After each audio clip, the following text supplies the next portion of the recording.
السلام علیکم، سٹوری پلے بک میں خوش آمدید۔ ممی، پھر آپ نے فراز کے بارے میں کیا سوچا ہے؟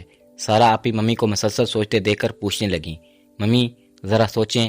میں پھر اسی ذرا سوچتی ہوئی نظر میں سارا آپ کے چہرے پر جما دی۔ دیکھیں، گزشتہ 2 سالوں سے آپ کو یہی مشورہ دے رہی ہوں کہ اس کی شادی کر دیں، لیکن آپ خیر میری بات چھوڑیں۔ یہ دیکھیں، اب تو ڈاکٹر بھی یہی کہہ رہے ہیں۔ ہاں، لیکن امی کی آنکھوں میں الجھن کے آثار نمایاں ہو گئے۔ لیکن کیا میں اس کی حالت سے مطمئن نہیں ہوں؟ سارا آپ زچ ہو کر بولی، آپ فراز کی حالت کو چھوڑیں۔ یہ دیکھیں کہ ڈاکٹر ایسا کرنے کو کہہ رہے ہیں۔ آخر آپ برسہ برس ڈاکٹروں کی دوائیں اسے کھلا رہی ہیں کہ نہیں یہ کام کبھی علاج کے طور پر کریں۔ قدرے وقفے کے بعد کہنے آئیں، ذرا سوچیں، ڈاکٹر کا کہنا ہے کہ شادی ہونے کے بعد 76% چانسز ہیں اس کے بالکل ٹھیک ہونے کے، اور میں سمجھتی ہوں 50% پر بھی رسک لیا جا سکتا ہے۔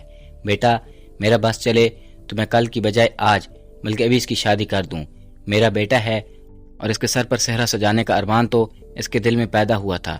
میرے دل میں بھی بھائی کے سر پر صحرا سجانے کا ارمان تھا۔ سارا آپی فوراً بول پڑی، یقین ہوگا، پھر آپ انکار کیوں کر رہی ہیں؟ مایوس کیوں ہیں آپ؟ مایوسی کی بات تو ہے، بھلا اس کی حالت کے پیش نظر کون اپنی بیٹی کے لیے حامی بھرے گا؟ ممی، سارا آپی نے طویل سانس لیتے ہوئے ان کی پشت سے سر ٹکا لیا۔ تو آپ اس وجہ سے پریشان ہیں؟ میں سمجھی شاید آپ کو ڈاکٹر کی باتوں پر یقین نہیں۔ تم تو یوں ہی مطمئن ہو رہی ہو جیسے یہ کوئی مسئلہ نہ ہو۔ یہ واقعی اتنا کوئی بڑا مسئلہ نہیں۔ ممی، لڑکیاں بہت مل جائیں گی۔ میں آہستہ آہستہ نفی میں سر ہلانے کی نہیں۔ سارا اپنے خاندان میں اور ملنے جلنے والوں میں تو کوئی ایسا نظر نہیں آتا جو یہ سوچ کر حامی بھر لے کہ شادی کے بعد فراز ٹھیک ہو جائے گا۔ خاندان اور ملنے جلنے والوں کو چھوڑیں، میں یہ سمجھتی ہوں اگر ہم اپنی حیثیت کے لوگوں میں دیکھیں تب بھی بات نہیں بنے گی۔ ہاں، البتہ مڈل کلاس میں ممکن ہو سکتا ہے۔ ممی نے سوالیہ نظروں سے سارا آپی کی طرف دیکھا۔ آپ شاید نہیں جانتی، یہ سب قابل رحم طبقہ ہے، بے شمار مسائل پہ گھرا ہوا طبقہ۔ ان کے ہاں عام طور پر لڑکیاں صرف جہیز نہ ہونے کی وجہ سے کواری بیٹھی رہ جاتی ہیں۔ تم کہنا کیا چاہتی ہو؟ سیدھی سی بات ہے کہ ایسے کسی گھرانے میں جب آپ اپنے بیٹے کا پرپوزل لے کر جائیں گی، وہ بھی بغیر کسی ڈیمانڈ کے، تو کیا آپ کو ہاتھوں ہاتھ نہیں لیا جائے گا؟ کم آن ماما، انہیں بتانے کی کیا ضرورت؟ شادی سے پہلے ہم انہیں فراز کے بارے میں کچھ نہیں بتائیں گے، اور اگر انہوں نے اصرار کیا تب کہہ دیں گے کینیڈا یا جرمنی گیا ہے۔ اگر ایسے بات بن سکتی ہے تو پھر مڈل کلاس ہی کیوں؟ ہم اپنے لوگوں پر کیوں نہ تلاش کریں؟ جی ممی، ایسی غلطی مت کیجیے گا۔ سارا آپی نے فوراً روک دیا۔ کیا مطلب؟ میں مطلب سمجھاؤں گی تو آپ خواہ مخواہ اندیشوں میں گھرنے لگیں گی۔ سارا کے ہونٹوں پر معنی خیز مسکراہٹ پھیل گئی۔ ایسا نہیں ہوگا، تم بتاؤ، امی اصرار سے بولی تو سارا سیدھی ہو کر باقاعدہ سمجھانے کے انداز میں کہنے لگی، دیکھیں، اول تو مجھے یقین ہے کہ شادی کے بعد فراز بالکل ٹھیک ہو جائے گا۔ اگر خدا نخواستہ ایسا نہ ہوا تو ہم اپنے طبقے کی لڑکی لائیں گے تو وہ ایک تو فراز کو قبول نہیں کرے گی، میرا مطلب اسے فوراً چھوڑ کر جا سکتی ہے، دوسرے بھی مردے الزام ٹھہرا کر اگر پتہ نہیں کیا کچھ کر ڈالے گی۔ اس کے برعکس مڈل کلاس لڑکی ایک تو فوراً فیصلہ نہیں کر سکتی، دوسرا ہم اسے کنٹرول بھی کر لیں گے۔ سارا آپی کی باتیں ممی اچھی طرح سمجھ گئی تو ان کی آنکھیں چمکنے لگی۔ مایوسیوں سے نکل کر چہرے پر اطمینان اور پھر ہلکے سے مسکراتے ہوئے گردن موڑ کر ٹیرس پر ٹہلتے فراز کو دیکھنے لگی۔ پچھلے 1 گھنٹے سے وہ اسی طرح ٹہل رہا تھا۔ امی کی نظروں کا تعقب کرتے ہوئے سارا آپی نے اس کی طرف دیکھا، پھر اسے آواز دینے لگی، فراز، فراز۔ اس نے لمحہ بھر روک کر انہیں دیکھا، پھر اپنے آپ میں مدن ہو کر اسی طرح چلنے لگا۔ اس کا بیان نہیں جاتا، وہ یہ کہتے کہ سارا دن بلکہ پوری رات جاگتا رہتا، سب ٹھیک ہو جائے گا۔ وہ انہیں اطمینان دلا کر پھر سے اسے آواز دینے لگی، فراز نیچے آؤ۔ اس نے وہیں کھڑے کھڑے اپنی طرف اشارہ کیا، ہاں یہاں آؤ۔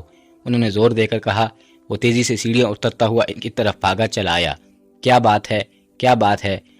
بہت جلدی میں ہو؟ ایسے پوچھا جیسے کوئی اپنا بہت ضروری کام چھوڑ کر آیا ہو۔ بہت خاص بات ہے۔ سارا آپی مسکرائی، اچھا جلدی بتاؤ کیا بات تھی؟ جیسے ان کی بات سنتے ہی وہ واپس بھاگ جائے گا۔ پہلے تم آرام سے بیٹھو۔ سارا آپی نے کرسی بھی اسے دی۔ میں اس طرح نہیں بیٹھ سکتا، بلکہ بیٹھ جاؤ، سارا آپی اس کو سمجھاتے ہوئے بولی۔ جب وہ بیٹھ گیا تو سارا آپی نے قدر خوشی سے پوچھا، سنو، شادی کرو گے؟ شادی؟ وہ چونکا اور سگریٹ ہونٹوں میں دبا کر ایک لمبا کش لگایا تو سارا آپی نے اسے سگریٹ کھینچ کر دور پھینک دی۔ یہ کیا کر دیا؟ اس کا بہت بڑا نقصان ہو گیا میرا۔ افسوس بعد میں کرنا، پہلے مجھے یہ بتاؤ، شادی کرو گے؟ ہاں کروں گا۔ وہ سگریٹ کی تلاش میں گھاس پر ادھر ادھر نظر دوڑاتا ہوا بولا۔ فراز بیٹا، ہم تمہاری شادی کر رہے ہیں، میں نے مخصوص لہجے میں کہا تو لان کی طرف متوجہ ہو کر بولا، ہاں شادی؟ پوری گردن اسپت میں ہلاتے ہوئے وہ مسکرا بھی رہا تھا۔ سارا آپی کو شرارت سوجی، پوچھنے لگی، کوئی لڑکی پسند ہے؟ نہیں، شرما کر سر جھکا لیا۔ اچھا یہ بتاؤ، لڑکی تم پسند کرو گے یا ہم کریں؟ وہ جلدی جلدی بولنے کے چکر میں ایک ایک الفاظ کو کئی بار دہراتا جاتا۔ چلو ٹھیک ہے ممی، فراز تو تیار ہے، اب آپ ڈیڈی سے بات کر کے کل سے اس کے لیے لڑکی دیکھنا شروع کریں، اور میں بھی کوشش کروں گی، بلکہ آصف سے بھی کہوں گی کہ اس کا دھیان رکھے، بس اب یہ کام جلدی ہو جانا چاہیے۔ ارے ہاں، آصف رات میں آئے گا یا نہیں؟ میں اتنی فرصت کہاں کہ وہ ہمیں مڈل کلاس والے چونچلے نہیں آتے۔ صبح آفس جاتے ہوئے بیوی کو میکے چھوڑو، پھر واپسی میں لینے بھی جاؤ، میں خود ہی چلی جاؤں گی۔ کہاں جاؤ گی؟ وہ جو اپنے خیال میں بیٹھا تھا، آخری بات سن کر فوراً اپنے کمرے میں چلا گیا۔ وہ ہنس پڑی، بس کچھ دن بعد اپنی بیوی کو لانا اور لے جانا۔ اچھا، وہ ہنستا ہوا اٹھا اور چلا گیا، پھر جس طرح تیزی میں آیا تھا اسی تیزی سے واپس ٹیرس پر جا کر ٹہلنے لگا۔ کچھ دیر بعد اونچی آواز میں گانا گانے لگا۔ دن بھر کے تھکے ہارے ابا جی گھر میں داخل ہوئے اور ابھی اطمینان سے بیٹھے بھی نہیں تھے کہ اماں سر پر آن کھڑی ہوئی۔ وہ سمجھ گئے پہلے راشن ختم ہونے کا رونا روئیں گی، پھر دال روٹی آگے رکھیں گی۔ اماں کے بولنے سے پہلے ہی پوچھنے لگے، اب کیا ختم ہو گیا؟ ایک میں ہی نہیں ختم ہوئی، اماں جل کر بولی۔ کیونکہ بحث کرنے کی موڈ میں نہیں تھے، اسی جو ابا کچھ کہے بغیر تکیہ سیدھا کر کے لیٹ گئے۔ یوں اطمینان سے مت لیٹو، پہلے میری بات سنو۔ اماں زبردستی انہیں تحلیل میں لے کر وہیں بیٹھ گئی۔ سن رہا ہوں۔ ابا بولے، کہو گی کہ آٹا ختم ہو گیا ہے، چینی نہیں ہے، پتی نہیں ہے؟ اماں ناگواری سے بولی تو ابا کو قدر تعجب ہوا۔ پھر بات یہ ہے صفیہ کے ابا، آج پھر صفیہ کی ساس نے اسے مار پیٹ کر نکال دیا، یا پانی کا پورا وجود ایسے سناؤں میں ڈوب گیا، کچھ دیر تک کچھ بول ہی نہ سکے، بس خالی نظروں سے دیکھتے رہے۔ پھر اٹھ کر بیٹھتے ہوئے بولے، کہاں ہے صفیہ؟ اندر ہے، جب سے آئی ہے بس روئے جا رہی ہے اور پتہ نہیں کیا اول فول بک رہی ہے۔ قدر توقف کی بات کہنے لگی، میں تو کہتی ہوں صفیہ کے ابا، ان روز روز کے جھگڑوں سے بہتر ہے اب یہ قصہ ختم ہی کر دو۔ کیا مطلب؟ جب ابا چونک کر دیکھنے لگے، جب اس کے سسرال والے اسے بسنے نہیں دیتے تو دفع کرو۔ ہوش کے ناخن لو بیوی، آگے 3 اور بھی بیٹھی ہیں، جہاں وہ بھی ہیں یہ بھی بیٹھی رہے گی، اس کی 2 وقت کی روٹی بھاری نہیں ہوگی ہم پر۔ میں تو کہتی ہوں ابھی بچوں کا جھنجٹ بھی نہیں ہے۔ باپ نے اسے ٹوک دیا، تمہاری تو مت ماری گئی ہے، اتنی مشکل سے تو ہم اس کی شادی کر سکے، تم ہو کہ دوبارہ اسے گھر بٹھانے کی بات کر رہی ہو۔ مجھ سے اس کا رونا نہیں دیکھا جاتا، آہستہ آہستہ سب ٹھیک ہو جائے گا، تم اسے سمجھاؤ۔ رونے سے ہاتھ لات نہیں بدلتے، مجھے دھیان سے کام کرنے دو اور صبر کرو۔ ایک دن بھی تو چین سے نہیں رہنے دیا، میری خواہش ہے، یہ حق نہیں کہ اس کی تکمیل ہو۔ اس بڑھیا نے میری بیٹی کو اچھا نہیں بسنے دیا۔ اچھا بس کرو، اس کی باتیں کر کے اپنا دماغ مت خراب کرو اور نہ ہی میرا دماغ خراب کرو۔ چپ چاپ سن لیا کرے، آخر ایک دن وہ خود ہی چپ ہو جائے گی، وہ چپ ہونے والوں میں سے نہیں۔ دیکھو بیوی، اس بات کو اتنی اہمیت مت دو، ہمارے اور بہت مسئلے ہیں، میں اکیلا کمانے والا اور 10 کھانے والے۔ تمہاری بیٹیوں کو تو احساس نہیں کہ ایک آدمی کہاں تک پوری کر سکتا ہے، انہوں نے تو بس بڑھ کر کمال کر لیا۔ آگے نوکری چاکری کی کوئی فکر نہیں۔ فکر کیسے نہیں؟ نوکری ملے تب نہ۔ اماں نے بیٹیوں کی طرفداری کی، جو ملتی ہے وہ کب کرتے ہیں، انہیں براہ راست منیجری ہی کرنی چاہیے۔ یہ نہیں سمجھتے کہ بندہ آہستہ آہستہ میں ترقی کر کے اوپر آتا ہے۔ بات صفیہ کی ہو رہی تھی، تم لڑکوں کے پیچھے پڑ گئے۔ اماں شاید بیٹوں کے بارے میں سننا ہی نہیں چاہتی تھی، اسی ابا جی کو اصل موضوع یاد دلایا۔ صفیہ کے بارے میں اتنا کہوں گا کہ تم اس کی بیجا حمایت مت کرو، وقار آئے گا تو اس کے ساتھ جانے دینا۔ میں اسے گھر بٹھا کر دوسری بیٹیوں کے لیے مسئلہ کھڑا نہیں کرنا چاہتا۔ قدر توقف کے بعد کہنے لگے، مجھے اب عطیہ کی فکر ہے، BA کر کے 1 سال سے فارغ بیٹھی ہے، کوئی اچھا رشتہ ملے مجھے تو اس کے ہاتھ پیلے کروں۔ ہاں، میں خود اس کے لیے بہت فکر مند ہوں۔ اماں صفیہ کی بجائے عطیہ کے لیے فکر مند نظر آنے لگی، اور اگلے دن وہ بڑی بیٹی کو باقی بہنوں کا احساس دلاتے ہوئے سمجھانے لگی، وہی تمہارا گھر ہے بیٹا، وہاں جگہ بنانے کے لیے تمہیں کچھ قربانیاں تو دینی پڑیں گی، پھر تمہیں بہنوں کا خیال بھی کرنا ہے، ان کے لیے آنے والے رشتے تم یہ سوچ سمجھ کر لوٹ سکتے ہیں کہ بڑی تو سسرال چھوڑ کر گھر بیٹھی ہے، نہ جانے۔ بس کرے اماں، صفیہ رو دی، میں خوشی سے تو یہاں نہیں آتی، میری ساس مجھے دھکے دے کر نکالتی ہے۔ میں جانتی ہوں بیٹا، کوئی بات تو ہوگی، تم ہی ذرا اپنا مزاج نرم کر لو۔ ٹھیک ہے، آپ کو میرا یہاں آنا برا لگتا ہے تو میں بھی چلی جاتی ہوں۔ نہیں، خیر ایسا بھی نہیں، وقار آ جائے گا تو میں اسے بھی سمجھاؤں گی، وہ تمہارا خیال رکھے۔ اور پھر اماں تو کیا سب ہی انتظار کرتے رہے۔ اس بار پتہ نہیں کیا بات ہو گئی کہ وقار صفیہ کو لینے نہیں آیا۔ پہلے تو 3-4 روز کے بعد ہی آ جاتا تھا، کچھ ان کی سنتا اور کچھ اپنی سناتا، اور آخر میں صفیہ کو لے کر چلتا بنتا۔ اب 15 دن سے زیادہ ہو گئے تھے، ابا جی الگ پریشان تھے۔ اگر صفیہ کے سسرال والے اچھے ہوتے تو وہ خود ان سے بیٹی کو چھوڑ آئے، لیکن ایسی صورت میں ممکن نہیں تھا۔ جہاں وہ جانا نہیں چاہتے تھے، جہاں تھوڑی بہت ان کی قدر تھی، وہ بھی جاتی رہے گی۔ اماں ان دنوں بہت پریشان رہنے لگی، شاید اسی پریشانی کے سبب ان کا مزاج ہمیشہ سے زیادہ گرم اور چوپڑا سا ہو گیا۔ اس وقت وہ بھی کسی معمولی سی بات پر عطیہ کو اس وقت بری طرح ڈانٹ رہی تھی کہ اس وقت ان کی اونچی آواز یکدم ختم ہو گئی جب انہوں نے اپنے دروازے سے کسی معزز خاتون کو داخل ہوتے دیکھا۔ ان کا لباس، ان کی چال ڈھال، ان کا انداز انہیں بہت سے ممتاز کر رہے تھے۔ فرمائیے، پہلی بار اماں کو اپنا آپ کسی کے سامنے کم تر لگا تھا۔ انہوں نے حالات کا جائزہ لیتے ہوئے اپنے لہجے کو خاص بنایا۔ میں مس خان ہوں اور یہ میری بیٹی سارا۔ انہوں نے تعارف کرایا۔ انہوں نے سوالیہ نظروں سے اسے دیکھنے لگی۔ آنٹی، بیٹھنے کو نہیں کہیں گی کیا؟ سارا نے کہا تو اماں ان دونوں کو لے کر ڈریسنگ روم میں آ گئی۔ مس خان اور سارا بیٹھے ڈرائنگ روم کا جائزہ لینے لگے۔ گو کہ قیمتی سامان نہیں تھا، پھر بھی ڈرائنگ روم کی سجاوٹ قابل دید تھی۔ مسز خان دل ہی دل میں سرائے بغیر نہ رہ سکی۔ آپ نے بتایا نہیں غریب خانے پر کیسے آنا ہوا؟ اماں انہیں مسلسل ادھر ادھر دیکھتے پا کر اپنی طرف متوجہ کرتی ہوئی بولی، اور انہوں نے اپنی آمد کو جو مقصد بتایا اس نے واقعی امی کو حیران کر دیا۔ فطری طور پر گھر میں ایک ہلچل سی مچ گئی، ایک تجسس تھا اور سوال پر سوال۔ اماں، آپ اتنے بڑے لوگ ہیں، یہاں تک کیسے آ گئے؟ کیا ان کی کوئی بیٹی عطیہ کے ساتھ پڑھ رہی ہے؟ پھر یہاں کا پتہ کس نے دیا؟ کیا وہ عطیہ کو پسند کر کے گئی تھی؟ اماں سہولت سے ہر ایک سوال کا جواب دیتی رہی۔ مجھے تو کوئی فراڈ لگتا ہے، اچھی طرح چھان بین کر لیجئے گا۔ شاہد بھائی نے اپنی رائے دی تو اماں کہنے لگی، ظاہر ہے دیکھ بھال کر کے ہی دیں گے، اور پھر کر وہ ہمیں اپنے گھر بلا گئی ہیں، تم بھی ساتھ چلے جانا۔ اگلے دن جب اماں، ابا اور شاہد بھائی ان کے گھر سے ہو کر آئے تو شاہد بھائی ان سے بہت اچھے مروب تھے۔ وہ اب بھی سوچوں میں گم، جبکہ اماں ان کی تعریف میں زمین و آسمان کے کلابے میں ملانے کے ساتھ ساتھ عطیہ کو خوش قسمت ترین قرار دے رہی تھی۔ تمہارا انداز بتا رہا ہے بیوی، تمہیں اس رشتے پر کوئی اعتراض نہیں۔ رات میں ابا جی فراغت سے بیٹھے تو ماں سے کہنے لگے، اعتراض کیوں ہوگا؟ اتنے اچھے رشتے نصیبوں سے ہی ملتے ہیں۔ وہ تو ٹھیک ہے، لیکن ان میں اور ہمیں بہت فرق ہے۔ جب وہ اس فرق کو اہمیت نہیں دے رہے تو ہمیں کیا ضرورت ہے اپنے آپ کو ان کے مقابلے میں چھوٹا کرنے کی؟ اور پھر یہ بھی تو دیکھو صفیہ کے ابا ہم پر وہ کوئی بوجھ بھی نہیں ڈال رہے۔ پھر بھی میرا خیال ہے پہلے لڑکے کو دیکھ لیں، پھر کوئی فیصلہ کریں گے۔ لڑکے کو کہاں فرصت ہے؟ ماشاءاللہ اتنا بڑا آدمی ہے، پتہ تو رہی تھی جرمنی گیا ہوا ہے، پھر تصویر تو دکھائی تھی انہوں نے، تصویر میں تو اچھا تھا، دیکھنے میں اور بھی اچھا ہوگا۔ تم اللہ کا نام لے کر شروع کرو، انشاءاللہ وہ آرام سے رہے گی ہماری عطیہ۔ اور پھر اماں ابا دونوں ایک ہفتے کی شادی کی تاریخ رکھ دی گئی۔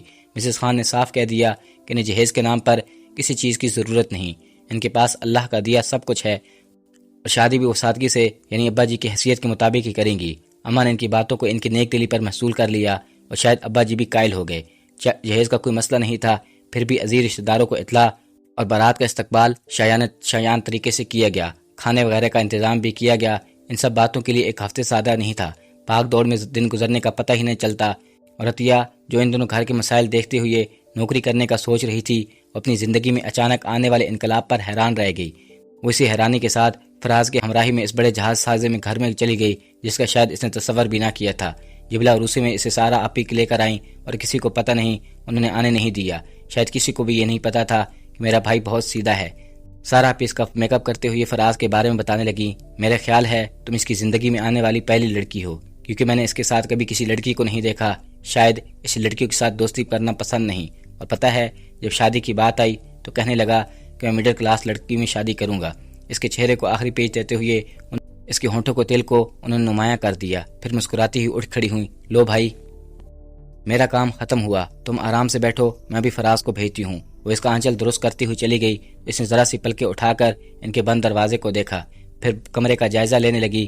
اس کی نظر ایک حصے کی طرف جھک رہی تھی کہ دروازہ کھلنے کی آواز آئی۔ وہ فوراً سیدھی ہو کر بیٹھ گئی اور سر جھکا لیا، چپ چاپ بیٹھی رہی۔ وہ منتظر تھی اس آواز کی جو کانوں میں رس کھول دے، جو دھڑکنوں میں خوشگوار سا احساس چلا دے، لیکن یہ لمحے طویل ہوتے گئے اور خاموشی بھی، کوئی آواز نہیں آئی، کوئی سرگوشی نہیں۔ وہ گھبرا گئی، کوئی اندر بھی آیا ہے یا نہیں، اس نے سوچا، اور اسی طرح سر جھکائے ہوئے نظروں کا زاویہ بدل کر دیکھنے لگی۔ اس کی حرکتوں کی وجہ سے وہ اس کی طرف متوجہ ہوا۔ لمحہ بھر میں اس کی آنکھوں میں ایک چمک سی لہرائی اور مدہوم ہو گئی۔ اب وہ اس کی طرف دیکھ تو رہا تھا، لیکن یوں کہ نظر اس پر تھی اور ذہن پتہ نہیں کہاں تھا۔ وہ دونوں ہاتھوں کی انگلیاں ایک دوسرے میں الجھا کر خود بھی الجھی گئی۔ آخر بھی یوں خفا ہو کر کیوں بیٹھ گیا؟ کم از کم اسے مخاطب تو کرتا، کوئی بات تو کرتا۔ وہ اپنی مرضی سے تو یہاں نہیں آئی بلکہ لائی گئی ہے، پھر اسے لا کر وہ اسے الگ تھلگ سا کیوں بیٹھ گیا؟ وہ پریشانی کا شکار ہو کر یہ باتیں سوچنے لگی۔ میرا بھائی بہت سیدھا ہے، سارا اپی کہہ کر چلی گئی۔ کتنا سیدھا؟ اس نے سوچا۔ اسے نہیں معلوم کہ وہ جس لڑکی کو بیاہ کر لایا ہے وہ اس کی بیوی ہے، اور اس سے کیا امیدیں وابستہ کیے بیٹھی ہے، شاید شرمیلا بھی ہے۔ اپنے اس خیال پر اسے ہنسی آئی۔ ہو سکتا ہے مجھے مخاطب کرتے ہوئے وہ شرما رہا ہو اور اسی انتظار میں ہو کہ خود سے بات کروں۔ حرجی کیا ہے، اس انداز میں سوچتی ہوئی اس کی طرف متوجہ ہو گئی۔ وہ ایک سگریٹ سے دوسرا سگریٹ جلا رہا تھا، تب وہ مصری سے اتر کر اس کے پاس آ کر کھڑی ہوئی اور اس کے ہونٹوں سے جو سگریٹ نکال لیا۔ یہ کیا کر رہی ہو، یہ کیا کر رہی ہو؟ اپنے مخصوص انداز میں بولا۔ جب ایک سگریٹ پی رہے ہو تو دوسرا جلانے کی کیا ضرورت؟ وہ دھیمی انداز میں بولی۔ ضرورت تھی، لاؤ ادھر لاؤ۔ اس نے سگریٹ لینے کے لیے ہاتھ بڑھایا، لیکن اسے دینے کی بجائے ایش ٹرے میں مشل دیا۔ اور یہ کیا کر دیا؟ اس نے افسوس سے کہنے لگا، اتنی سگریٹ مت پیا کریں، نقصان دہ ہوتی ہے۔ مجھے پتہ ہے، اس نے اطمینان سے کہا اور مزید سگریٹ نکال کر جلدی جلدی کچھ لگانے لگا۔ وہ کچھ دیر تک اس کی طرف دیکھتی رہی، پھر ناراضگی ظاہر کرنے کی خاطر کچھ روٹھی ہوئی انداز میں پیچھے ہٹی۔ جب اس نے توجہ نہ دی تو ڈریسنگ روم میں چلی گئی۔ لباس تبدیل کر کے واپس آئی تو اس جگہ پر بیٹھا تھا۔ پتہ نہیں کیا بات چاہت تھی، وہ وقفے سے ہنس رہا تھا، وہ بھی اس پر ہنس رہا تھا۔ وہ مزید خفا ہو کر لیٹ گئی اور پاؤں کھینچ کر اوپر چادر اوڑھ لی۔ خیال تھا کہ بھی اس کی کمی محسوس کر کے اٹھے گا، پھر ایک جھٹکے میں اس کی چادر کھینچ لے گا۔ وہ انتظار کرنے لگی اور کچھ دیر بعد اس کے گنگنانے کی آواز آنے لگی۔ پھر وہ باقاعدہ اونچی آواز میں گانا گانے لگا۔ وہ جو گا رہا تھا، اسے تو میں چھوڑ آیا، دوسرا گانا شروع ہو گیا۔ شاید آگے نہیں آتا تھا، پھر وقفہ دے کر ایک اور گانا گانے لگا۔ اس نے چادر کے اندر ذرا سی جھرجھری بنا کر دیکھا تو وہ ہل رہا تھا، ایک دیوار سے دوسری دیوار تک ہل رہا تھا، ساتھ ساتھ گانا بھی گائے جا رہا تھا۔ اس آخری گانے کو اس نے پورا گایا اور جیسے یہ گانا ختم ہوا تو وہ دروازہ کھولنے لگا۔ ہینڈل پر ہاتھ رکھ کر 2-3 بار گھمایا اور زور سے اپنی طرف کھینچا، لیکن شاید باہر سے کسی نے لاک کر دیا تھا۔ وہ حیران ہوئی کہ آخر اس کی کیا ضرورت تھی۔ اس کی طرف دیکھا، وہ دروازے کی طرف مایوس ہو کر اس کی طرف آ رہا تھا۔ اسے مخاطب کیا تو اوپر سے چادر ہٹا کر دیکھنے لگی۔ یہ دروازہ تم نے بند کیا ہے؟ اچھا یہاں سے جلدی ہٹو، یہ میری جگہ ہے۔ وہ کچھ حیران ہو کر دیکھنے لگی۔ جلدی ہٹو بھائی، وہ جھنجھلا کر بولا۔ وہ فوراً اٹھ کر بیٹھ گئی اور مصری سے اتر کر اپنے پورے وجود کو مصری پر گرا دیا۔ اس نے پورے مرد کو گرتے دیکھا اور پھر چپ چاپ سونے کے لیے بیٹھی۔ اب وہ بے تحاشا ہنستے ہوئے کبھی اس کروٹ ہو جاتا، کبھی اس کروٹ، اور وہ جو اب تک سمجھ نہیں رہی تھی کہ وہ محض اسے تنگ کرنے کے گھر سے ایسی حرکتیں کر رہا ہے۔ اسے بے تحاشا ہنستے دیکھ کر وہ وہاں سے اٹھی، بلکہ چھٹی سے بھی الارم بجھانے گئی۔ مجھے تو کوئی فراڈ لگتا ہے۔ اس نے دونوں ہاتھوں میں سر تھام لیا۔ میرے خدا، کیا واقع میرے ساتھ ایسا ہوا ہے؟ وہ کچھ تو افسردہ ہو گئی۔ ڈرتے ڈرتے اس کی طرف دیکھا، اوندا انگلیوں پر نہ جانے کیا کیا شمار کر رہا تھا۔ ہو سکتا ہے میرا وہم ہو، کیوں نہ آزما کے دیکھوں، اس نے سوچا اور اٹھ کر اس کے پاس آ کھڑی ہوئی تو اس نے اسے آہستہ آواز میں بلایا، لیکن وہ متوجہ نہیں ہوا۔ تو نیچے قالین پر گھٹنے ٹیک کر بیٹھتی ہوئی بولی، سنو فراز، میں تم سے مخاطب ہوں، میری بات سنو۔ وہ اپنی انگلیوں پر سے نظریں ہٹا کر اس کی طرف دیکھنے لگا۔ تم جانتے ہو میں کون ہوں؟ نہیں، کون ہو؟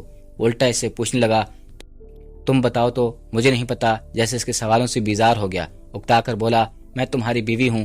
اچھا، مجھے وہ بڑی حیرت سے دیکھنے لگا، جیسے یہ کوئی بات نہ ہو۔ مجھے کوئی خوشی نہ ہوئی، میرا مطلب ہے تم کوئی خوش نہیں ہو، تمہاری شادی ہوئی ہے۔ شادی؟ وہ ہنسا اور پھر اسی طرح ہنستے ہوئے کروٹ بدل لی۔ وہ کچھ دیر تک اسی طرح بیٹھی رہی اور اسے مسلسل دیکھتی جاتی رہی، پھر دل پر بوجھ لیے اٹھ کر دوبارہ سونے کے لیے آ بیٹھی۔ اس کے خوابوں کی عمر بہت زیادہ تو نہیں تھی، بس 1 ہفتہ، کل 7 راتیں، اور ان گزشتہ 7 راتوں میں اس نے کیا کچھ نہ سوچ ڈالا تھا۔ وہ ایک شخص جس کی تعریف میں مسلسل رتب السان رہی تھی، اور اس کی باتوں کی روشنی میں ہی اس نے ایک خاکہ تراش لیا، پھر کتنی ڈھیر ساری باتیں اور اس کی ہمراہی میں چلنے کی تمنا۔ وہ کسی طرح بھی اس شخص کے حوالے سے خواب بنتے دیکھتی رہی، اور ان اچھوتے خوابوں کی تعبیر اس کے سامنے تھی۔ دکھ تو تھا، اس سے کہیں زیادہ تقدیر کے مذاق پر تھی۔ آخر اس کے ساتھ ایسا کیوں ہوا؟ چند روز خوابوں کی اتنی بھاری قیمت، اور اگر معلوم ہوتا تو آنکھوں پر پہرے بٹھا دیتی۔ ہر رات کی سحر ہوتی، اس رات کی بھی سحر ہوئی، کیونکہ وہ ہر گزرتے پہر کی نہ صرف آہٹیں سنتی رہتی، بلکہ کھلی آنکھوں سے اس اندھیروں کو اجالوں میں مدغم دھوتے دیکھا۔ تمام رات اس نے اب تک زندگی کی سوچ ڈالا، اور کوئی ایک لمحہ گرفت میں نہیں آیا جو وہ سمجھتی کہ یہ میرے اس عمل یا قصور کی سزا ہے، اور نہ قصور کے وہ سزا پانے کو تیار نہیں تھی۔ یہ میں ہوں کہ میں عام سے گھرانے کی عام سی لڑکی ہوں۔ اس نے کھڑکی کے راستے سے اندر آتی معطر ہواؤں کو محسوس کرتے سوچا، لیکن اس کا یہ مطلب نہیں کہ میں ان لوگوں کی عمارت سے محروب ہو کر خاموش رہوں گی، ہرگز نہیں۔ مجھے ناخداؤں سے پوچھنا ہے کہ اپنے پاگل بیٹے کے لیے آخر میرا انتخاب کیوں کیا۔ اس نے فیصلہ کن انداز میں سوچا اور دروازے سے باہر آئٹ محسوس کر کے اس طرف دیکھنے لگی۔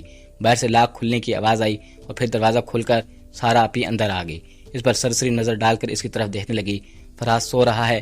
پتہ نہیں، اس سے پوچھا تھا آپ نے، آپ سے کیا کہا تھا؟ اس نے بہرحال جواب نہیں دیا تو اس کی طرف متوجہ ہوئی۔ تم اٹھ گئی؟ میرا خیال ہے میں سوئی ہی نہیں۔ اس کے کمرے میں مسرد لہجے پر سارا آپی نے چونک کر اس کی طرف دیکھا۔ وہ سرخ ہوتی آنکھوں میں بے شمار سوال لیے بیٹھی تھی۔ اچھا، تم نہا کر فریش ہو جاؤ، پھر میں تمہیں ناشتے کے لیے ڈائننگ ٹیبل میں لے جاؤں گی۔ انہوں نے اس کے سر میں اور آنکھوں میں چلتے سوالوں کو یکسر انداز کر دیا تو وہ ایک دم اٹھ کر ان کے سامنے آ کھڑی ہوئی۔ مجھے کسی چیز کی ضرورت نہیں، پہلے یہ بتائیں ہمارے ساتھ آپ نے ایسا بھیانک مذاق کیوں کیا؟ کیا؟ کون سا مذاق؟ اس نے وہیں کھڑے کھڑے فراز کی طرف اشارہ کیا۔ کیا مطلب؟ کیا کہنا چاہتی ہو؟ وہ ان کے انجان رویے پر اونچی آواز میں بول پڑی۔ آپ اچھی طرح مطلب سمجھ رہی ہیں اور یہ بھی جانتی ہیں کہ میں کیا کہنا چاہتی ہوں۔ چلاؤ مت، انہیں زم تھا کہ عام سے گھر کی اس عام سے لڑکی ہوں، آپ اس کو دبا لیں گے، مگر آپ میری آواز کو نہیں دبا سکتے۔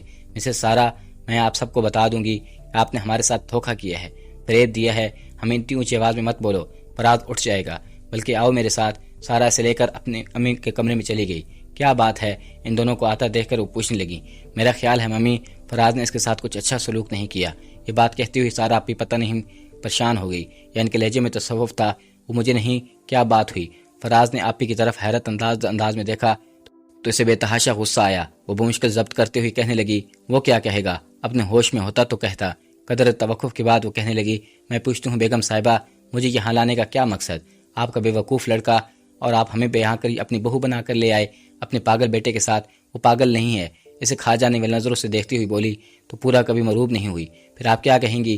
انہوں نے صورتحال بگڑتی دیکھ کر نرم پڑتی ہوئی بولی، یہاں آرام سے بیٹھ کر میری بات سنو۔ میں کوئی بات نہیں سنوں گی، جو بات کہی سنی ہو میرے والدین سے کہیں۔ ہم تمہارے والدین سے بات کرنے کی ضرورت نہیں، میں نے یکدم ہی اپنا رویہ بدل لیا۔ ہاں، اگر تمہیں شوق ہے تو ضرور جاؤ، لیکن جانے سے پہلے اتنا ضرور سوچ لینا کہ لوگ تمہارے باتیں میں کیا کیا باتیں کہیں گے۔ تمہاری بڑی بہن پہلے ہی سسرال چھوڑ کر گھر بیٹھی ہے، بھائی 30 سال کی عمروں کو پہنچنے کے پہ ایک اکیلا بوڑھا باپ کمانے والا ہے۔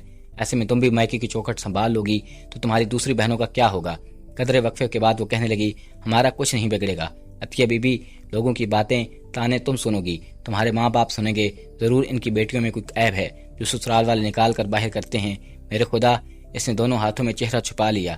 میں اس کی شہرک پر ہاتھ رکھ دیا اور سارا آپ فاتحانہ انداز میں مسکراتے ہوئے آخری ضرب لگاتے ہوئے اس کے پاس آ کھڑی ہوئی۔ تم اگر اپنے گھر والوں کا کوئی خیال نہیں، صرف اپنی زندگی، اپنا مفاد عزیز ہے تو تم جا سکتی ہو، ہم تولیے کے لیے بھی تمہیں نہیں روکیں گے، ورنہ جو تمہارا دل کرے تم کرو۔ وہ یوں ہی ہاتھوں میں چہرہ چھپائے کہتی چلی گئی۔ سارا اس کی طرف سے مطمئن ہو کر امی سے کہنے لگی، عطیہ کو دوسرے کمرے میں لے جاؤ، یہ پیچھے سے آرام کرے، اور میں مہمانوں کے آنے کے بعد آرام موقع نہیں ملے گا۔ چلو عطیہ۔ سارا اسے لے کر دوسرے کمرے میں آ گئی اور اسے ڈیڈی سے سامنا ہو گیا۔ وہ شاید نہا کر آ رہے تھے۔ اسے دیکھ کر خوش دلی سے، یہ وقت ہماری بہو کیسے نظر آ رہی ہے کہ مجھ کو سلام کرنے آئی تھی۔ سارا آپا یہ بات بتائی، اس نے اپنا سر مزید جھکا لیا۔ کہ باپ نے کہا، جیتے رہو بیٹا، جیتے رہو ڈیڈی۔ اس کے سر پر ہاتھ رکھا اور اسے لگا جیسے تپتی دھوپ میں اچانک اس کے سر پر کوئی مہربان بادل سایہ فگن ہو گیا۔ سارا آپی اسے لے کر الگ تھلگ کمرے میں آرام کی گھر سے چھوڑ کر چلی گئی۔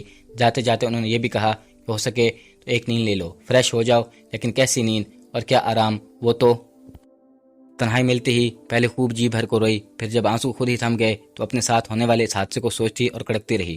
آخر میں اس نے اپنی ذات سے نظریں چرا کر اپنے گھر والوں کو سوچا اور پھر فیصلہ کیا وہ کسی کو کچھ نہیں بتائے گی، اور خواہ کچھ بھی انہی حالات میں سمجھوتا کرے گی، وہ اپنے بوڑھے ماں باپ کی پریشانیاں کم نہیں کر سکتی تو انہیں مزید پریشان بھی نہیں کرے گی۔ کوئی 2 گھنٹے کے بعد سارا آپی اس کے کپڑے لے کر وہیں آ گئی۔ اسے یوں چپ چاپ بیٹھے دیکھا تو پوچھنے لگی، تم سوئی نہیں؟ نیند نہیں آئی؟ اچھا، تم جلدی سے نہا کر کپڑے بدل لو، تمہارے گھر سے تمہاری بہنیں آئی ہیں، میں نے ان سے کہا ہے کہ تم تیار ہو رہی ہو۔ اس نے کچھ نہیں کہا، خاموشی سے ان کے ہاتھ سے کپڑے لے کر باتھ روم میں چلی گئی۔ نہا کر نکلی تو سارا آپی نے جلدی ہیئر ڈرائر سے اس کے بال خشک کیے اور میک اپ بھی کر دیا، پھر اسے مصری پر دلہن کے انداز میں بٹھا کر چلی گئی۔ کچھ دیر بعد اس کی بہنیں اور سہیلیاں اندر آئی تو ان کے سوالوں کے جواب دینے کے لیے اپنے آپ کو تیار کر چکی تھی۔ فراز بھائی کہاں ہیں؟ سب نے پہلے سے یہی سوال کیا تو اس نے اب انداز میں بولی کہ وہ سو رہے ہیں۔ اس وقت کیا رات نہیں سوئے؟ مجھے تو لگتا ہے عطیہ کبھی رات بھر نہیں سوئی، آنکھیں دیکھو۔ وہ اس کی شرارت کے ساتھ مسکراتی رہی، اس کو گورتی رہی۔ ویسے عطیہ تم بہت لکی ہو، اس کی قسم شبنم اس کے گلے میں بازو ڈالتی ہوئی بولی، سچ ہے، تمہارے گھر میں قدم تو رکھا ہوگا جیسے میں کسی اور ہی دنیا میں آ گئی ہوں۔ اچھی، وہ واقعی اتنا بڑا اور خوبصورت گھر تو میں نے کبھی خواب میں نہیں دیکھا تھا۔ پھر وہ سب اس کو دیکھتی رہی اور اس کی قسمت پر رشک کرتی رہی۔ ان کے سامنے تو اس کو کبھی پرپوز کیا جو واقعی غربت کی ہو۔ پھر ان سب کے جاتے ہی اس نے سارا آپی سے کہہ دیا کہ اب کسی کو کمرے میں نہ آنے دیں کیونکہ وہ سونے جا رہی ہے، ویسے بھی اب مزید کیا کرنا، سارے بھرم رکھنے کی ضرورت نہیں۔ اس لیے وہ دروازہ بند کر کے سو گئی۔ رات بھر کی جاگی ہوئی تھی، اس سے بے خبری کی نیند سو گئی اور شاید کسی نے اٹھایا بھی نہیں۔ جب دوپہر ڈھل چکی تھی تب خود سے اس کی آنکھ کھلی۔ کچھ دیر تک وہ اسی طرح لیٹے رہی، پھر جب آہستہ آہستہ ذہن پوری طرح بیدار ہوا تو گھبرا کر اٹھ بیٹھی۔ پتہ نہیں سب کیا سوچتے ہوں گے، اس نے سوچا، اور منہ ہاتھ دھو کر خود ہی کمرے سے نکل آئی۔ ٹی وی لاؤنج میں صرف ڈیڈی بیٹھے تھے، وہ جھک کر بیٹھی تو انہوں نے پیار کیا اور آہستہ قدموں چلتے ہوئے عید کے پاس جا بیٹھی۔ عید کی نظر فراز پر پڑی جو ادھر ادھر ٹہل رہا تھا۔ غیر ارادی طور پر اس کی طرف دیکھنے لگی۔ ڈیڈی نے اسے فراز کی طرف متوجہ دیکھا تو اسے پکار لیا، فراز یہاں ہو بیٹا۔ دوسری اور پھر تیسری بار پکار پر وہ بہت تیزی سے چلتا ہوا ان کے پاس آیا۔ انداز میں بات تھی جیسے ان کی بات سن کر فوراً پلٹ جائے گا۔ بیٹھ جاؤ، ڈیڈی نے کہا تو وہ بیٹا بھی اجرت میں عطیہ سے ملے ہوئے ہو۔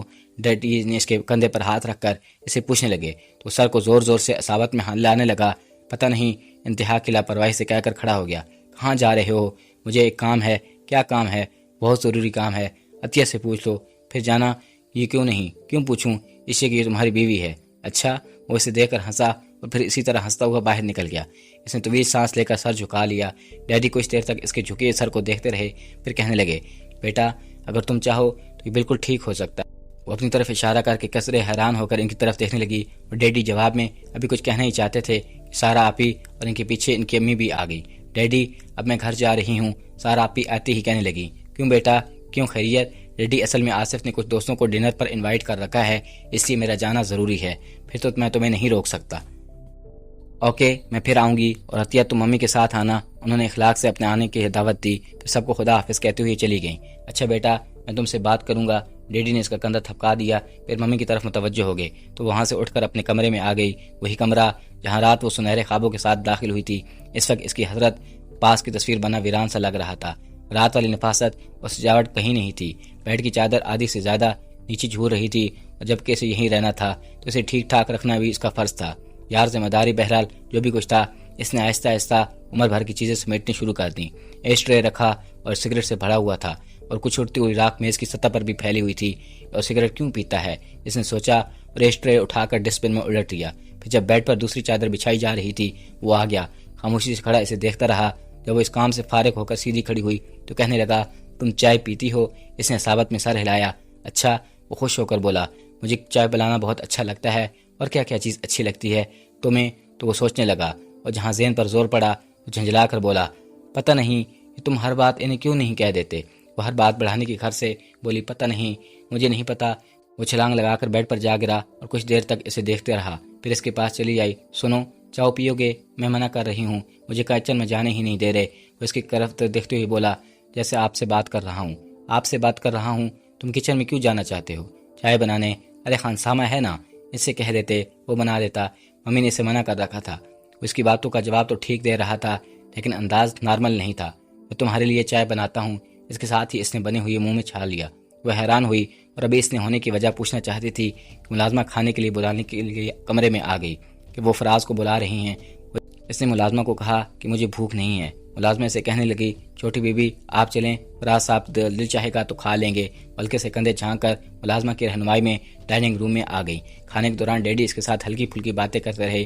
کئی بار اس نے چاہا کہ وہ فراز کے بارے میں پوچھے اسے ہوا کیا ہے، وہ شروع سے ایسا ہے یا کسی حادثے نے اس کا ذہن مفلوج کیا، لیکن ڈیڈی اس موضوع کی طرف آئے ہی نہیں۔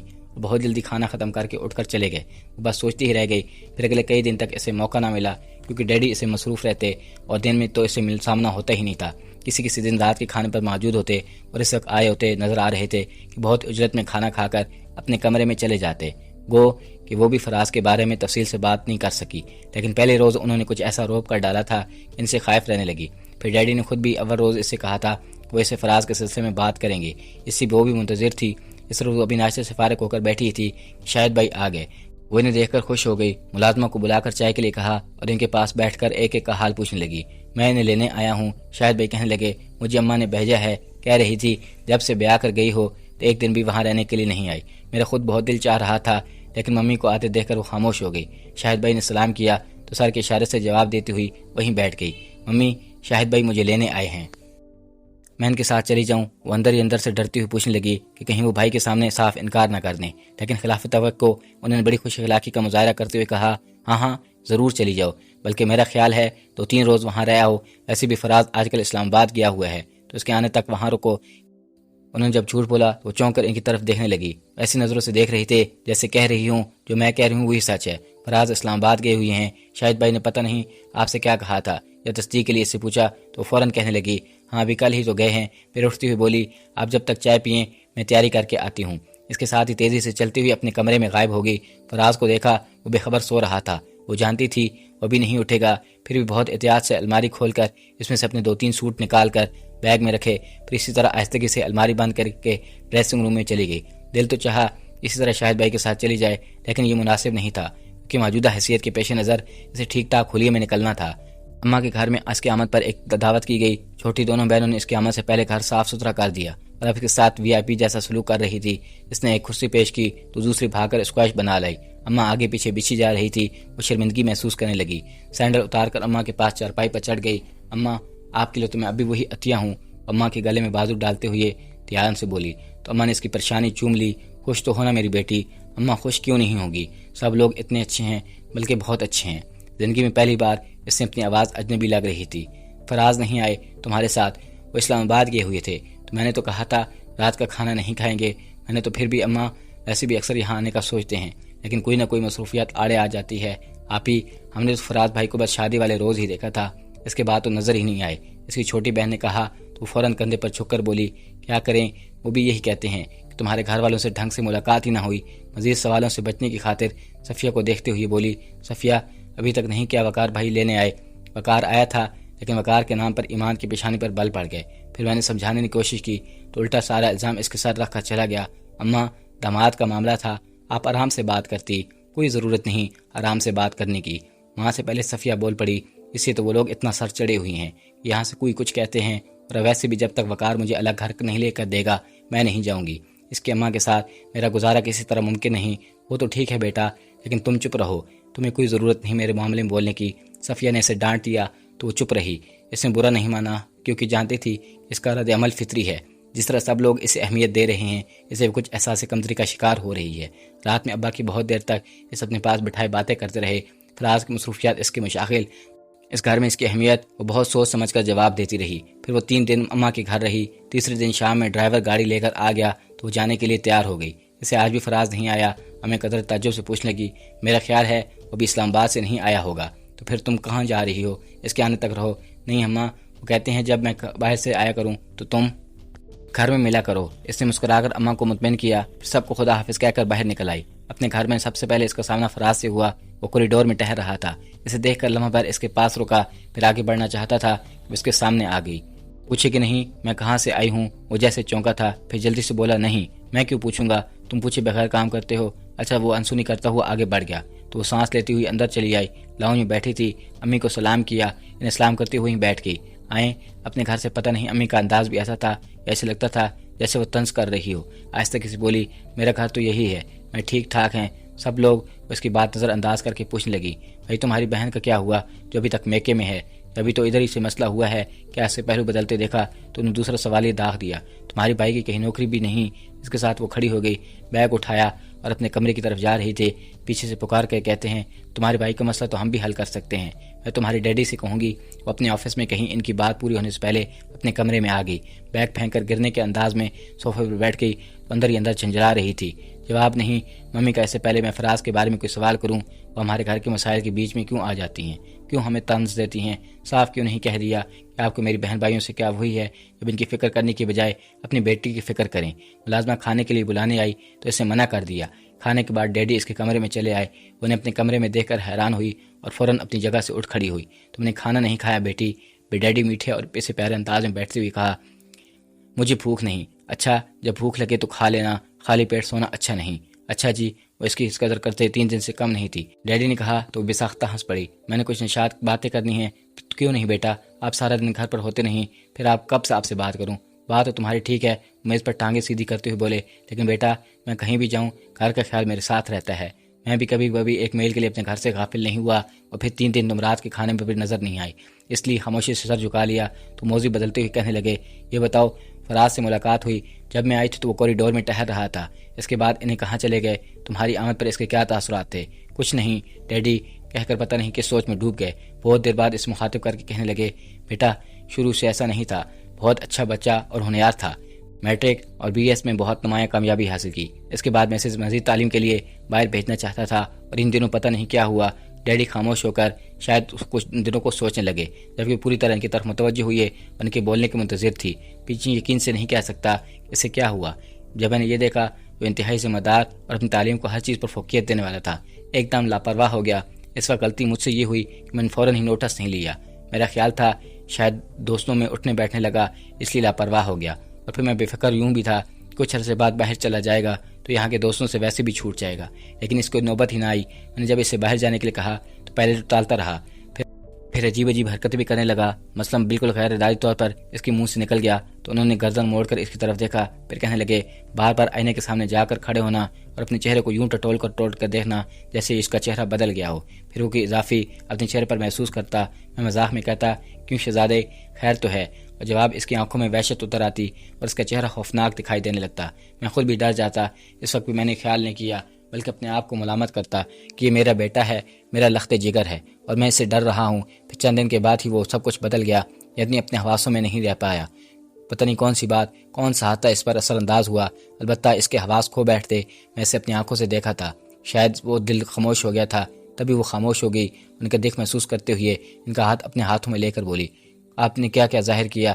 آپ نے کبھی کسی ڈاکٹر سے رجوع کیا؟ اور ایک نہیں، اس ملک کے تمام ماہرین کو دکھا چکا ہوں، شروع میں ایک نفسیاتی کلینک میں ایڈمٹ بھی رہا، لیکن کوئی فائدہ نہیں ہوا، بلکہ ڈاکٹر تو کہتے ہیں کہ یہ کسی وقت بھی بالکل نارمل ہو سکتا ہے۔ اس کے لیے ضرورت اس بات کی ہے کہ خود بھی کوشش کرے اپنے اندر اعتماد پڑھنے کی، اور میرا خیال ہے وہ کوشش نہیں کرتا، شاید اس میں پاور نہیں۔ قدر توقف کے بعد کہنے لگے، شروع میں تو یہ ایک طرح سے بالکل پاگل ہو گیا تھا، گھر میں توڑ پھوڑ، ہنگامہ، اور جو بھی سامنے آتا اسے مارنے کی کوشش کرتا۔ اکثر ہم اسے کمرے میں بند رکھتے، مسلسل 4 سال سے اس کا علاج ہو رہا تھا، اور میں جو بالکل مایوس ہو گیا، اب اسے دیکھ کر لگتا ہے جیسے یہ ٹھیک ہو جائے گا۔ ایک بات کہوں؟ وہ کچھ سوچ کر بولی، ظہور کو ہو بیٹا، شروع میں آپ نے کہا تھا اگر میں چاہوں تو یہ ٹھیک ہو سکتا ہے، کیسے؟ میرا مطلب میں کیا کر سکتی ہوں؟ تم اس کی بیوی ہو بیٹا، اس کے اندر اعتماد پیدا کرو، بلکہ میرا خیال ہے تم فراز کے ڈاکٹر سے مل لو، وہ تمہیں گائیڈنس دیں گے۔ اسے سوچتے ہوئے دیکھ کر کہنے لگی، ڈاکٹر جہانگیر ہیں، انہوں نے یہی مشورہ دیا تھا فراز کی شادی کرنے کا، اور یہ بھی یقین دلایا تھا کہ وہ شادی کے بعد ٹھیک ہو جائے گا۔ شادی کے بعد آپ ان سے فون کیا تھا، لیکن وہ کہیں باہر گئے ہوئے تھے، جن پر معلوم کر لوں گا، اگر وہ آگے ہوئے تو تم چلی جانا۔ اچھا، اب تم جا کر کھانا کھاؤ، اور اگر کھانے کی خواہش نہ ہو تو ایک گلاس دودھ ضرور پی لو۔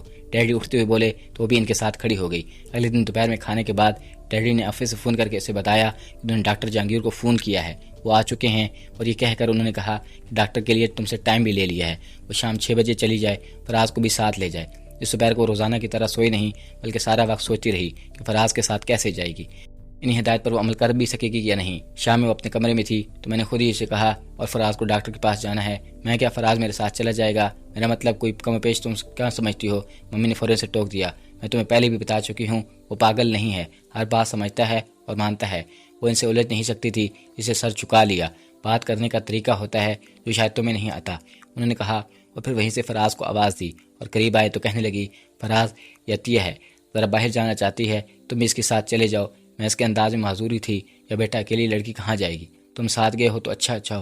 وہ خوش ہوا اور اسے پاسماں بتا رہا تھا، میں نے کہا اس سے پہلے وہ عطیہ کی طرف دیکھنے لگا، پھر اس کا اشارہ پا کر اس کے پیچھے چل پڑی۔ باہر ڈرائیور گاڑی کے لیے منتظر تھا، وہ خاموشی سے فراز کے ساتھ بیٹھ گئی۔ ممی کا رویہ اسے دکھ پہنچاتا تھا، اس وقت بھی وہ کافی افسردہ ہو رہی تھی، اس لیے وہ کوئی اور بات سوچنے پر آمادہ ہی نہیں ہوئی۔ وہ یہ نہیں، وہ اس پہلی بار فراز کے ساتھ کہیں جا رہی تھی، بس اندر ہی اندر ممی کے لیے سوچتی رہی اور کڑکتی رہی۔ گاڑی رکی تب بھی وہ اسی طرح بیٹھی رہی۔ جب ڈرائیور نے کہا گاڑی سے نہیں اترنا کیا، تب وہ چونکی، پھر ایک نظر کلینک پر ڈال کر فراز سے کہنے لگی، چلو نیچے اترتے ہیں۔ وہ خاموشی سے اپنی طرف کا دروازہ کھول کر نیچے اتر گیا تو اس کے پیچھے آتے ہوئے بولی، آؤ اندر چلیں، تمہیں ڈاکٹر کے پاس جانا ہے۔ وہ لاپرواہی سے پوچھنے لگا، ہاں تم جاؤ، میں یہاں کھڑا ہوں۔ نہیں، تم بھی میرے ساتھ چلو گے، وہ نرمی سے بولی اور اس کا ہاتھ پکڑ کر اندر داخل ہو گئی۔ پہلے مرلے پر ہی اس کے حوصلے پست ہونے لگے جب اس نے 22-24 سالہ نوجوانوں کو 2 آدمیوں کے سہارے چلتے دیکھا۔ وہ بہت لاغر نظر آ رہا تھا اور اس کا پورا وجود پسینے میں نہایا ہوا تھا۔ کیا ہوا ہے؟ اسے قریب سے گزرتی نرس کو روک کر اس نے سرگوشی میں پوچھا۔ اسے شاک لگے ہیں۔ نرس اسے جواب دے کر آگے بڑھ گئی تو وہ کچھ سہمی ہوئی وہیں کھڑی رہ گئی۔ ارے فراز، کیسے ہو بیٹا؟ اس آواز پر وہ چونک کر ادھر متوجہ ہوا۔ ایک قدر بڑی عمر کا شخص گرم جوشی سے فراز سے مصافحہ کرتے ہوئے اس کا حال احوال پوچھ رہا تھا۔ اس پر نظر پڑی تو فوراً پوچھا، آپ مسز فراز ہو؟ وہ بمشکل اس قدر ہاں کہہ سکی، اور بہت خوشی ہوئی آپ سے مل کر، بلکہ دونوں کو دیکھ کر۔ آؤ میرے کمرے میں۔ وہ اسی طرح فراز کا ہاتھ پکڑے ہوئے ان کے پیچھے چل پڑی۔ مجھے ڈاکٹر جہانگیر کہتے ہیں۔ اپنے کمرے میں داخل ہوتی ہی انہوں نے اپنا تعارف کرایا، پھر کہنے لگے، آج تمہارے ڈیڈی کا فون آیا تھا، انہوں نے بتایا تم دونوں آ گئے ہو، اور ہاں یہ تم دونوں کھڑے کیوں ہو، بیٹھو نا۔ اس نے کرسی کھینچ کر فراز کو بیٹھنے کے لیے، پھر خود بھی بیٹھ گئے۔ ہاں کبھی فراز تم کیسے ہو؟ ڈاکٹر جہانگیر بغور فراز کو دیکھتے ہوئے پوچھنے لگے۔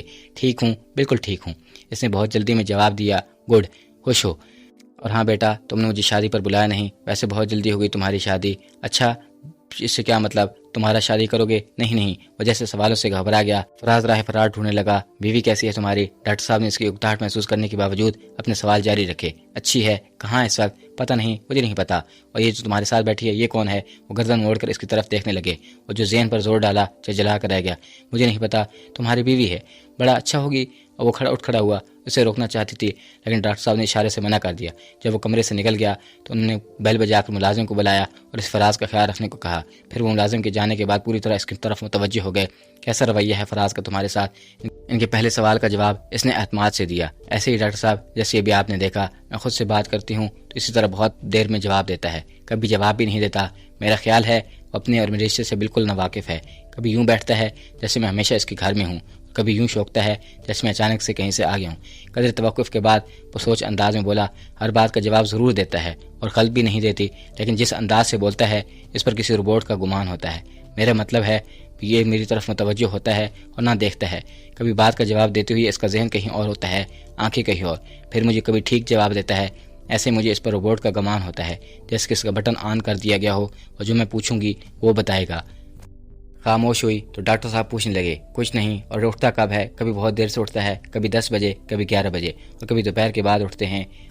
ایک کپ چائے پیتا ہے اور اس کے بعد بے تحاشا سگریٹ اور مسلسل چلتا رہتا ہے۔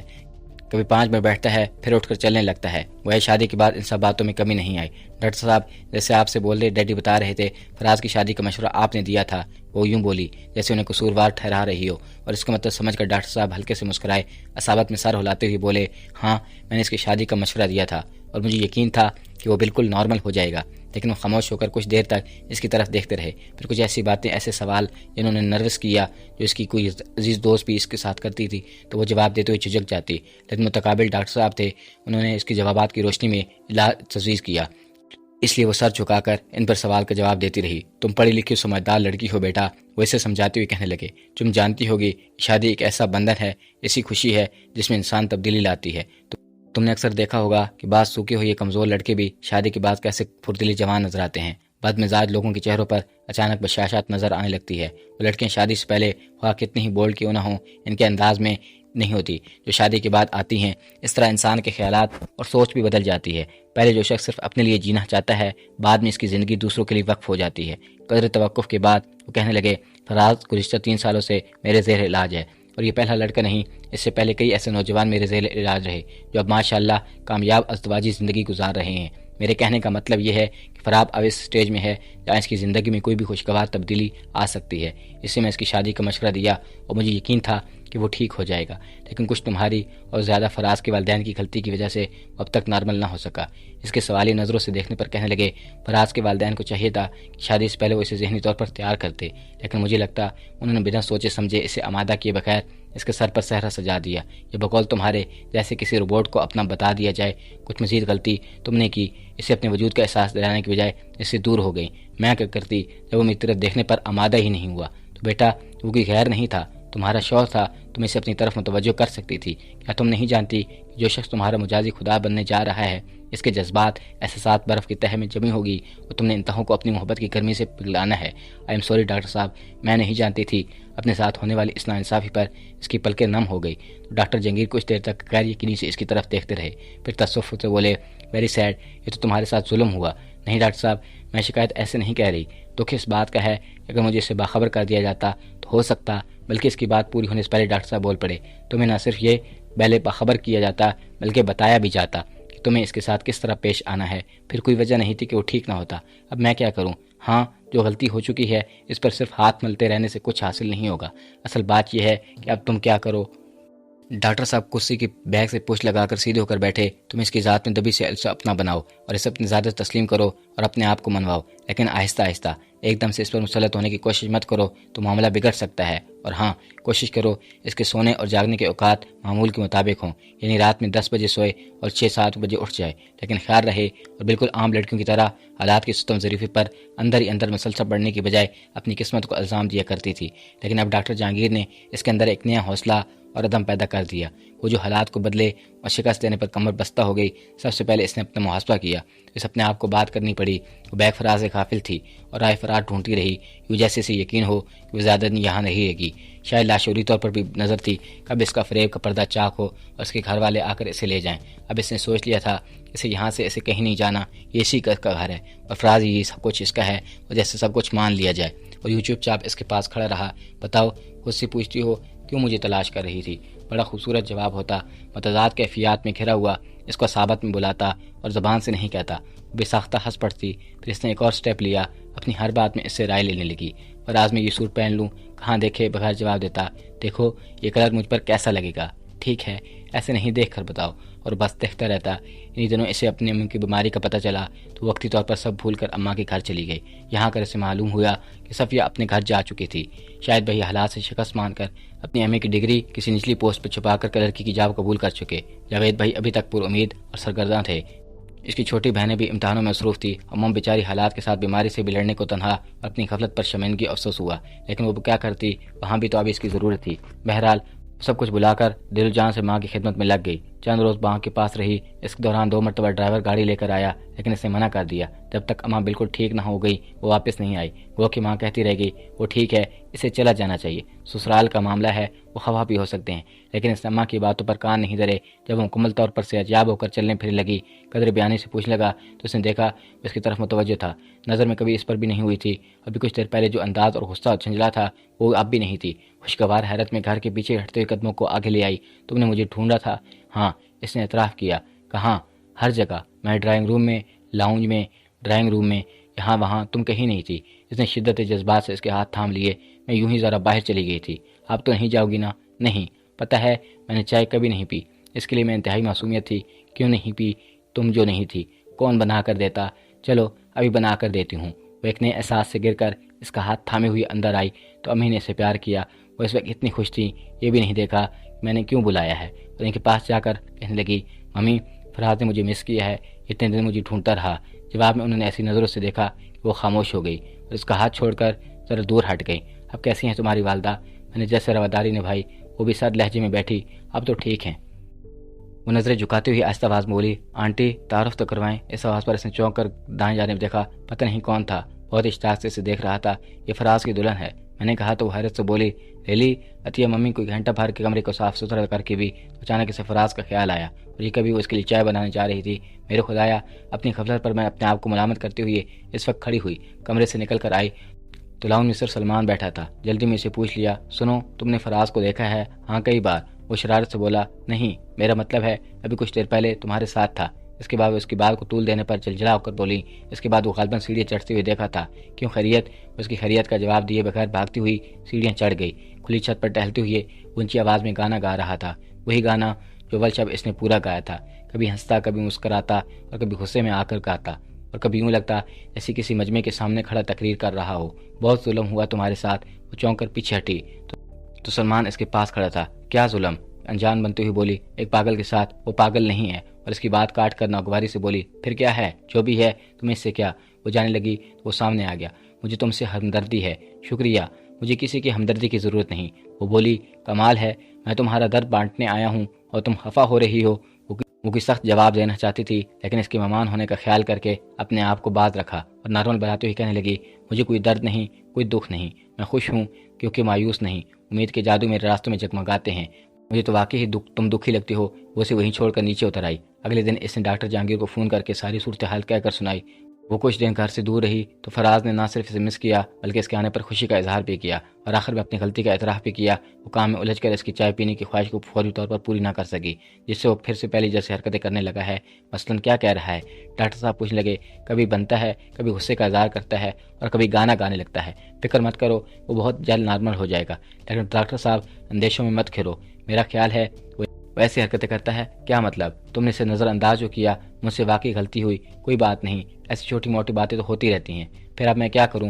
کچھ نہیں، ویسے ہی کرو جیسے شروع میں باتیں کیا کرتی تھی، اور اسے مت جتاؤ تم اس سے غافل ہو گئی ہو، ورنہ پھر ساری زندگی وہ تمہاری لمحہ بھر کی غفلت برداشت نہیں کر پائے گا۔ اور اس نے ایمانے کی شام میں اس کے لیے چائے لے کر آئی تو سرسری انداز میں پوچھا، فراز چائے پیو گے؟ نہیں، وہ جواب دے کر اس کے آخری سرے پر چلا گیا۔ کچھ دیر تک اس کی طرف دیکھتی رہی، پھر وہ کپ سلمان کو تھما دیا اور کرسی کھینچ کر اس کے پاس بیٹھنے لگی۔ وہ جب وہاں سے ٹہلتے ہوئے واپس آیا تو سلمان کو چائے پیتے دیکھ کر لمحہ بھر کو ٹھک کر رک گیا، پھر واپس پلٹ گیا۔ تو کیا واقعی تم اس کے ساتھ خوش ہو؟ سلمان چائے کا کپ میز پر رکھ کر کھڑے اس کی طرف چک کر پوچھنے لگا۔ ہاں، وہ اس کی طرف دیکھتے ہوئی بغیر بولی۔ بیوقوف، تم اپنی زندگی برباد کر رہی ہو، وہ تمہیں اپنی بیوی کبھی تسلیم نہیں کرتا۔ تم کیا چاہتے ہو؟ وہ اس کی آنکھوں میں دیکھتے ہوئے بولا۔ کیوں مجھے مایوسی میں دھکیلتے ہو؟ کیا بگاڑا ہے میں نے تمہارا جو تم میرے حوصلے پست کرنے چلے آئے ہو؟ میں تمہاری بھلائی چاہتا ہوں، وہ ٹھٹائی سے بولا۔ حقائق سے نظر چرا کر خود فریبی میں مبتلا رہنا عقل مندی نہیں۔ عطیہ بیگم ابھی وقت تمہاری مٹھی میں ہے، کل کو پھسل گیا تو پچھتاؤ گی۔ نہیں، وہ ہاتھوں میں چہرہ چھپا کر رو پڑی، اور ابھی وہ اس رونے سے باغ رکھنا ہی چاہتا تھا کہ فراز ٹہلتے ہوئی اس طرف آ گیا۔ اسے جو روتے دیکھا تو وہیں ٹھہر گیا، کچھ دیر تک اس کے چپ ہونے کا انتظار کرتا رہا، پھر اس کے کندھے پر ہاتھ رکھ کے بولا۔ کیوں رو رہی ہو؟ اس سے پوچھو۔ اس کی سمجھ میں کچھ نہیں آیا تو سلمان کی طرف اشارہ کیا، اور اس نے کچھ سوچنے کے بغیر ایک دم تیش میں آ کر سلمان کا گریبان پکڑ لیا۔ تمہاری جرت کیسی ہوئی اسے رلانے کی؟ میں تمہیں زندہ نہیں چھوڑوں گا۔ فراز وہ صورتحال سے پریشان ہو کر اٹھ کھڑی ہوئی۔ یہ کیا کر رہے ہو؟ چھوڑو اسے، تم ہٹ جاؤ۔ عطیہ نہیں، فراز نے اسے بازو سے پکڑ کر اپنی طرف کھینچ لیا۔ اس نے میری بیوی کو رلایا ہے، میں اسے معاف نہیں کروں گا۔ وہ اس کی گرفت سے اپنا بازو چھڑانے کی کوشش کرتے ہوئے بولا۔ تو نہ تم نے سلمان، مجھے یہ میری حیثیت تسلیم کر رہا ہے، مجھے مان رہا ہے، اپنی بیوی کہہ رہا ہے۔ عطیہ وہ اس کے رونے سے پریشان ہوگا، سلمان کو چھوڑ کر اسے اپنے بازو کی حالت پر لے لیا۔ وہ ایک دم اچانک جیسے پناہوں میں آگی ہو۔ مجھے بتاؤ سلمان نے کیا کہا؟ تم سے کچھ نہیں، وہ جلدی سے بولی۔ کچھ نہیں کہا۔ اس نے یقین کر لیا اور ایک نظر سلمان پر ڈال کر اس کو لے کر اندر کی طرف چل پڑا۔ کچھ دیر بعد ممی کے سامنے کھڑا کہہ رہا تھا، میں تو غافل تھا، آپ کیوں غافل ہو گئی؟ عطیہ میری بیوی ہے اور میری خاطر آپ کو اس کا خیال رکھنا چاہیے تھا۔ ممی نے حیران ہو کر اس کی طرف دیکھا۔ پہلے والا فراز ان کے سامنے تھا جو کبھی اپنی کسی معمولی سی چیز کی طرف سے بھی غفلت برداشت نہیں کی کرتا۔ میرے بچے، میں اب بوڑھی ہو گئی ہوں، اب تمہیں اپنی چیزوں کا خیال خود رکھنا چاہیے۔ بچے، میں اب بوڑھی ہو گئی ہوں، اب تمہیں اپنی چیزوں کا خود خیال رکھنا چاہیے بیٹا۔ ممی نے اپنے دونوں بازو کھولتے ہوئے کہا تو وہ عطیہ کو لیے ہوئے ان کے بازو میں سما گیا۔ دوستو، ویڈیو کو آخر تک دیکھنے کا شکریہ۔ کمنٹس میں بتائیے گا آپ کو یہ کہانی کیسی لگی۔ ملتے ہیں ایسی دلچسپ کہانی کے ساتھ، تب تک کے لیے اللہ حافظ۔